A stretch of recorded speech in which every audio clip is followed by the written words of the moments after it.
বলো তো বর্তমানে কোন মুসলমানরা মাজার ভাঙচুর ও লুটপাট করছে?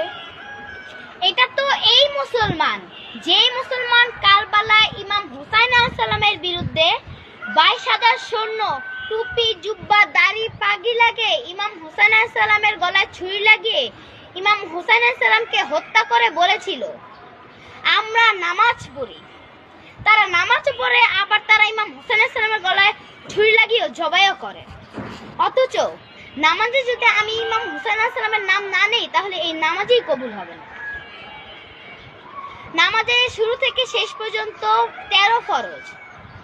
শেষ বৈঠকে হলো তাসাহুদ পড়া এবং দুরূদ শরীফ পড়তে হয়। সেই দুরূদে শিক্ষা দিয়ে গেছে, রহমতে কামেলা নাজিল করো হযরত মুহাম্মদ সাল্লাল্লাহু আলাইহি ওয়াসাল্লামের উপর, এবং রহমতে কামেলা নাজিল করো হযরত মুহাম্মদ সাল্লাল্লাহু আলাইহি সাল্লামের আহলে বায়াতের উপর।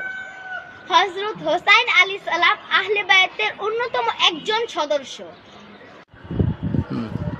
আহলে বায়াতের অনুসারীরাই হচ্ছে অলিয়া উলিয়াগণ।